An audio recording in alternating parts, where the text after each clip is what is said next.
married couples who do a dismal job, but on average, children with two parents do much better. And fatherlessness is a complete bloody catastrophe across multiple dimensions. And it's been a disaster. And it's really... Do you mind if I jump in there? Yeah, go because ahead. You said parents with two kids do better, but I want to challenge that and say kids with it's not two two parents. Yeah, well, that's what I'm getting at. Like, that's what I'm going to get to. Yeah, so please go ahead. Well, if this isn't what you were going to get to, then please get to what you're going to get to. Peterson sat down with an author and activist, Katy, Faust, to talk about gay marriage, surrogacy, divorce, LGBTQ, and the hookup culture. And you won't believe how it went down. Let's get into it. I went to a talk by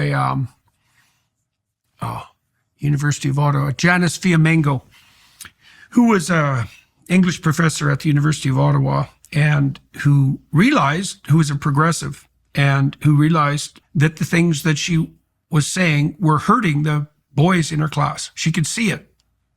And it was really at that moment that she became a serious scholar, and she's become, I don't know anyone who's done a better job of taking apart the feminist narrative, especially historically, than Janice Fiamengo. She's quite the monster. And I saw her at the University of Toronto. She did a series of lectures before she resigned to take care of her husband, her ailing husband. And she was protested madly. She was a very early person in the culture war on the academic side, and she paid a big price for it. And the lecture I went to at the University of Toronto was interrupted by half-wit, cluster B psychopathology types pulling the fire alarms and packing the audience with false tickets and then leaving. But one of the things that really shocked me during that display, and this was before I was in the public eye to any great degree, was that the whole audience seemed absolutely convinced that fathers, for example, weren't necessary, right? That a single mother, on average, could do just as good a job as a married couple raising a child. And I knew that that was false. It's false. There are some single mothers who do a credible job, and there's some married couples who do a dismal job, but on average, children with two parents do much better. And fatherlessness is a complete bloody catastrophe across multiple dimensions. And it's been a disaster. And it's really... Do you mind if I jump in there? Yeah, go because ahead. You said parents with two kids do better, but I want to challenge that and say kids with it's not two parents. Yeah, Well, that's what I'm getting at. Like, that's what I'm going to get to. Yeah, so please go ahead. If this isn't what you were going to get to, then please get to what you're going to get to. But I will say that there has been some increased courage and boldness from the right and the left to say children need two parents. Like, the data is now so strong that we're not able to reject that anymore. The myth of the single mother, doing just as well, that is absolutely unsubstantiated. But I will say that it is not just two parents. It's not a two-parent home that advantages children. It is two married biological parents who advantage children.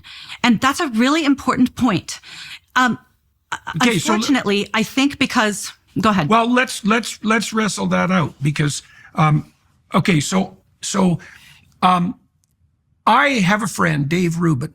So I'll start with Rubin. I don't think he'll mind.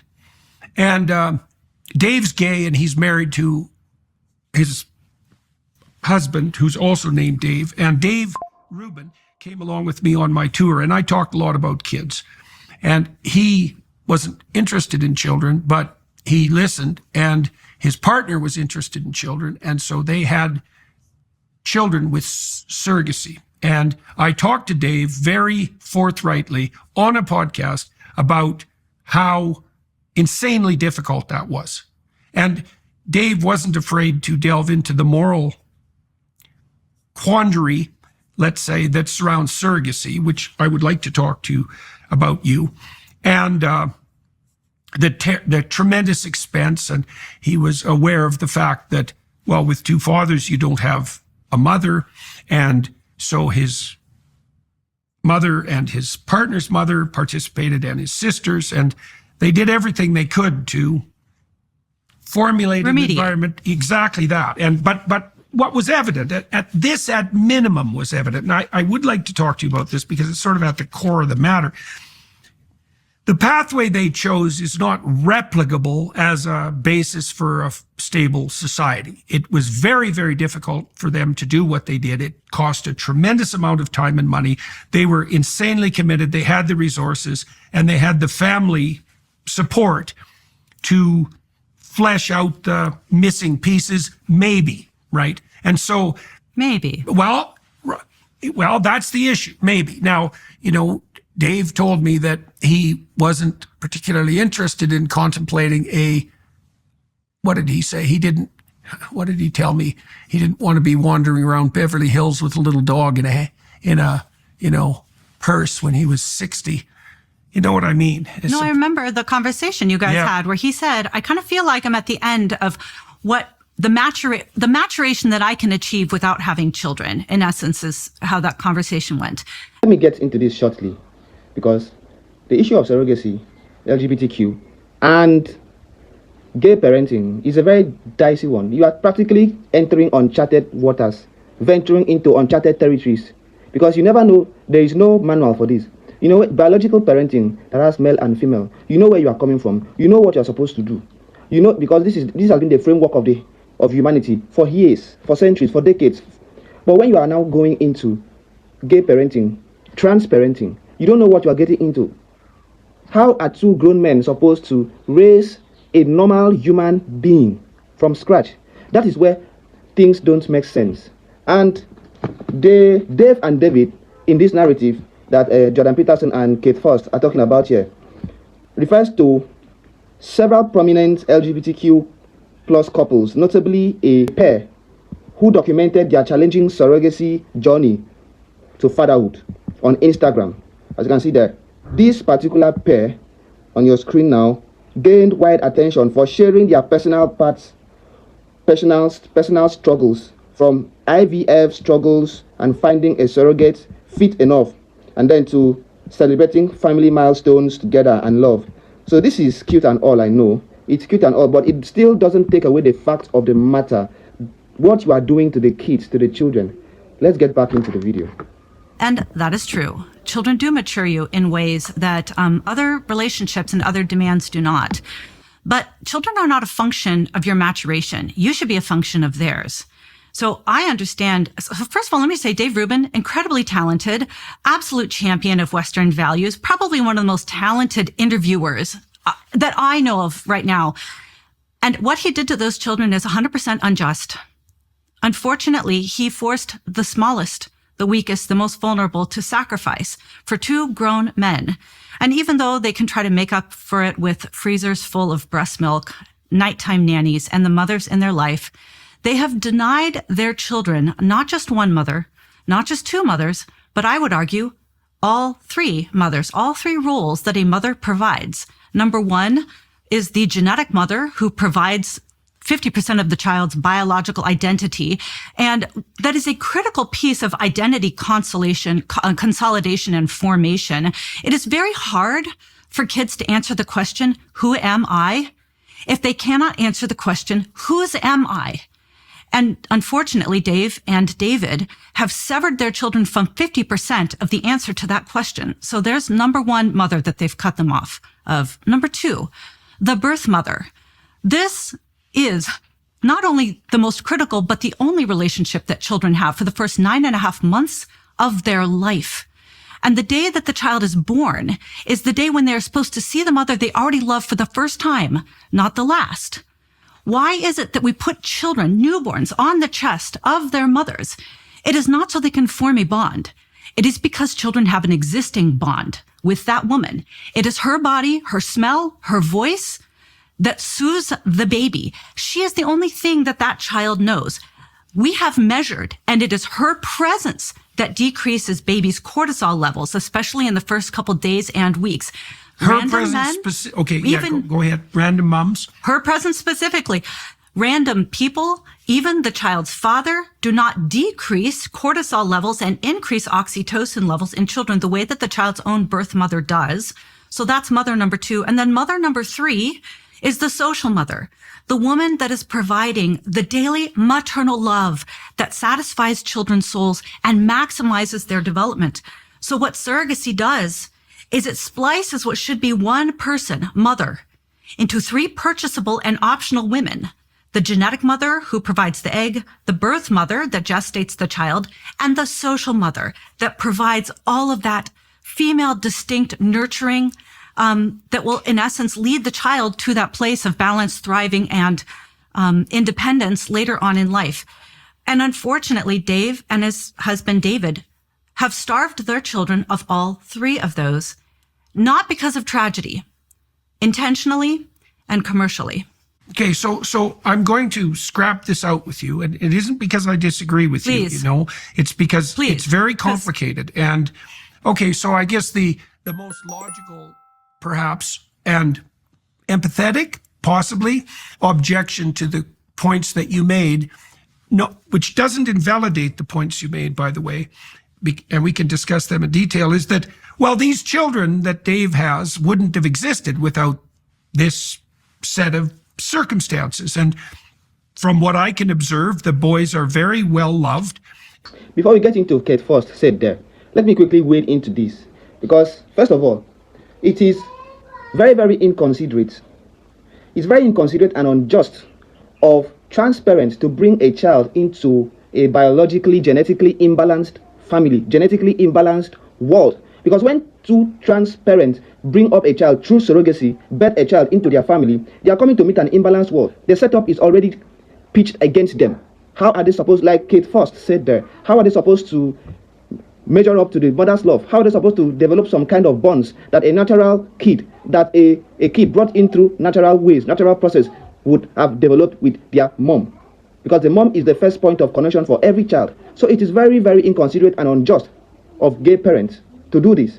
Because they themselves grew up, they were raised, probably raised in a house where there was a male and a female parent. There were two parents, male and female. So they are denying the kids that privilege, that benefit. No, it's not a privilege, it is a right to also experience what a natural setup, biological setup is. And that's why I think it is very, very unjust to bring a child into a trans parent family. And I'm also not claiming for a moment that such arrangements can't go dreadfully wrong. And I'm perfectly aware of cases where that's been the case. So I'm not trying to be naive about this, but I'm also trying to take into account the fact that, well, and we can also talk about this. So they seem to have done as good a job of this as it's possible to do. Now, that's not replicable as a pathway for most people. I don't think it's replicable as a pathway for most gay men. It's too difficult. But insofar as it could be done, they did it as well as they could. And now they have these two children, who are apparently thriving and who wouldn't have existed had this not occurred. And there's something to be said for the fact of their existence. And you could say, well, they've been deprived of these three dimensions of maternal care, or those have at least been substituted, but better to be deprived across some axes, you might say, than not to exist at all. And so, well, I'll throw that at you. And I'm not sure that's exactly fair, but it's harsh in the other direction, and we might as well. I would rather have you ask me the hard questions, because everybody in the audience is thinking that too. Do you know how? Because one of the things we do at Them Before Us is we catalog the stories of children who have lost their mother or father to a variety of different adult interests, not due to tragedy, but because some adult wanted it that way on some level, what I call desire-based maternal or paternal losses. And so one major category of that is children created through reproductive technologies, sperm and egg, quote unquote, donation, which is a misnomer. This isn't a benevolent nonprofit. Nobody's donating their egg or sperm. Everybody is buying or selling. Or children created through surrogacy. And so you can imagine that many of the kids get these kinds of objections where they talk about how they're troubled by the fact that they have dozens or hundreds of half siblings because their father was a serial sperm donator, or maybe their mother donated her eggs to somebody. And so then they have questions like, who is my mother? Very normal questions, very human child, the kind of questions that every human child asks at some point. Who is my mother? Who are the people that are responsible for me? This is questions that adoptees have. Overwhelmingly, these are questions that children created through sperm and egg donation have. Unfortunately, many of them, when they voice their concerns, when they voice their loss, when they voice their pain, what they hear is, would you rather be dead? So I think that this is pretty manipulative. I think it's a manipulative tactic to say, you do not get to ask the questions or feel the kind of loss that every other human child has experienced throughout history, because otherwise you wouldn't exist. So I say, look, Okay, there's that can other be used situations where we can be, For sure. well, let me just say, we can be grateful for, recognize the dignity and the worth of these individual little lives, Dave and David's 2 children, that they are precious, worthy of life and protection. And I would actually say that means that we require that we be critical of the circumstances of their conception, the exact same way we would handle a child conceived through rape. Your life is altogether good, but I can be critical of the circumstances of your conception because you were brought about in a way that actually did not respect and protect your fundamental rights as a human. Kate Faust has made a very, very striking point. When we say people go to the clinic to donate sperm, they don't really donate. Everybody is buying and selling there. But then there is a point that she made that I don't quite agree with. It is the last point she raised, that she will be critical of a child that is raised through surrogacy. She will question that child's origin because the child was not raised in a naturally compliant way. Well, I disagree with that. As far as that child is a human being, for the fundamental human right covers him or her. So you have no right as a person to disregard or discriminate a child that was raised through surrogacy. Is this something that you have come across before? Have you seen any child that was bred by surrogacy? How have you treated them? How do you think the society have received them? Do they receive them well, or they are critical and criticizing and segregational about these children? I'd like to know your thoughts in the comment section. And don't forget, this is Polar Perspectives, where we discuss all the polar views and weird and unpopular opinions that are out there on whatever issues. So please don't be afraid to drop yours in the comments below. See you in the next video.